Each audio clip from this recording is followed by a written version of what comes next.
सम्पूर्णमा सेवा नमस्ते अनि जय किरात। सर्वप्रथम एलोदन 5085 धेरै नाम उभौलीको सम्पूर्णमा हार्दिक शुभकामना र हाम्रो किराँती सभ्यता मानव सभ्यताको विकास र मुन्डुमी उत्पत्ति केन्द्र हामी सालपछि लेखनमा मान्ने गर्दछौँ र हाम्रो पुर्खाहरू चुन्नीमा पारुहाङको सन्तान भएर हामी यस धरतीमा बाँचिरहेका छौँ।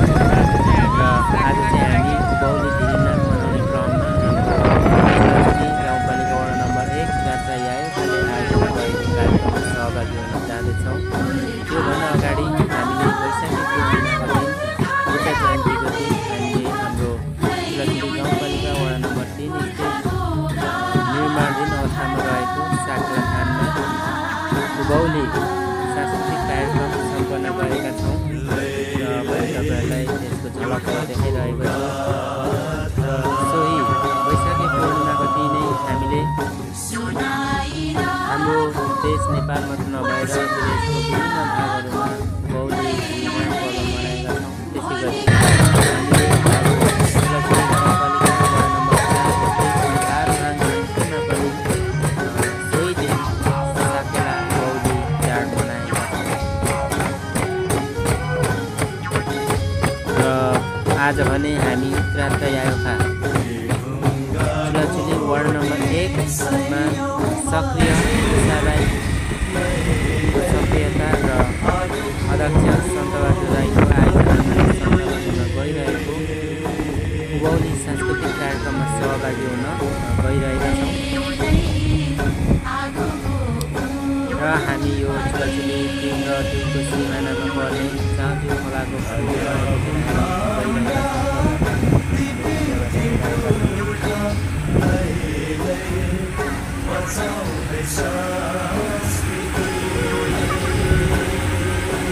हाम्रो यात्रा चुलाचुली 1 को समाज सुधारको हो र हामी बाटोमा पर्ने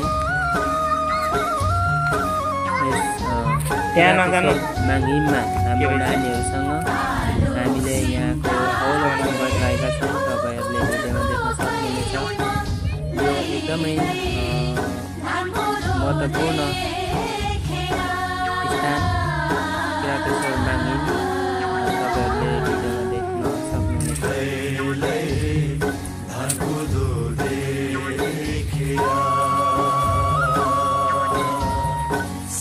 र यहाँको अवलोकनपछि फेरि पनि हामी चुलाचुली गाउँपालिका वडा नम्बर 1 मा आजबाट सुरु गर्ने भनिएको आगामी 2082 साल जेठ 3 गतेबाट समाज सुधारको भवन नजिकै साकेला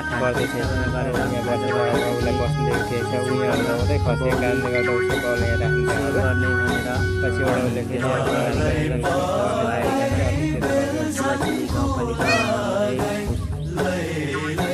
यायोखा कमिटीले गर्नेछ।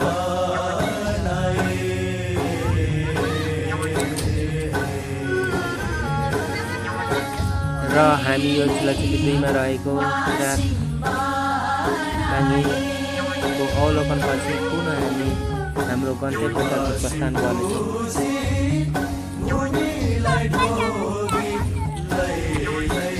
र यहाँहरूलाई अवगत छ हामी उभौली चाड किन मनाउँछौँ भने हाम्रो किराँती मान्यता अनुसार उभौली पूजा गर्नाले अन्नबालीमा किरा फट्याङ्ग्रा रोग बाधा लाग्दैन र हामीले हैजा बिमारीको सपनामा पर्नु पर्दैन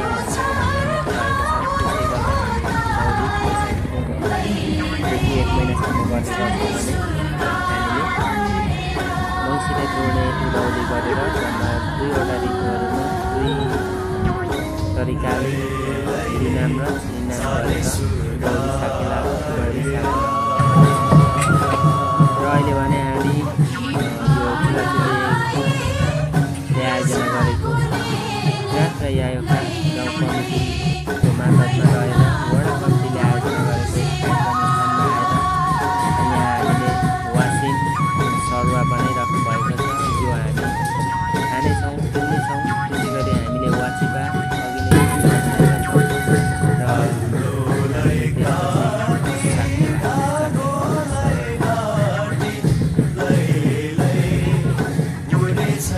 किराँती पहिचान झल्काउने विभिन्न सामग्रीहरूलाई यहाँ सजाएर राखिएको छ। तपाईँहरूले भिडियोमा देख्न सक्नुहुनेछ।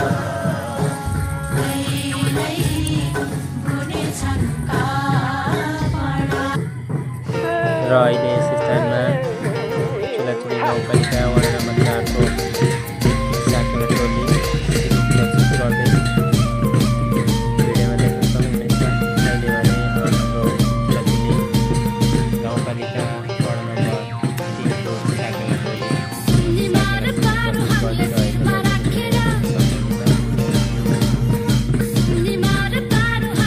र यसै बिचमा विविध औपचारिक कार्यक्रमहरू सञ्चालन गर्दै हामी लगभग अहिलेसम्म कार्यक्रमको लगभग बिचमा राखिराखेका छौँ। हामीले अझै पनि देखिरहेका छौँ लगाएका छन्।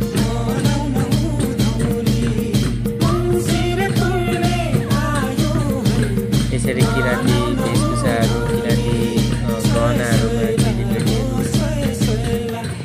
सजिएको देख्दा एकदमै खुसी लागेको छ। सिलीमा हामीले विभिन्न दिनचर्याको नकल गर्ने गर्छौँ र हामी साकेला पश्चात पुनः फर्केर बाटोमा पर्ने हाम्रो चुलाचुली गाउँपालिका वडा नम्बर 2 मा रहेको 3 फुटे पर्यटन क्षेत्रमा हाम्रो नानीहरूलाई घुमाउनको लागि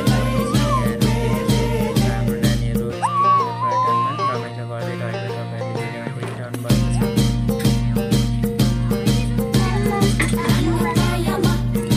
भिडियोलाई अन्तिमसम्म हेरिदिनु भएकोमा सम्पूर्णमा धन्यवाद।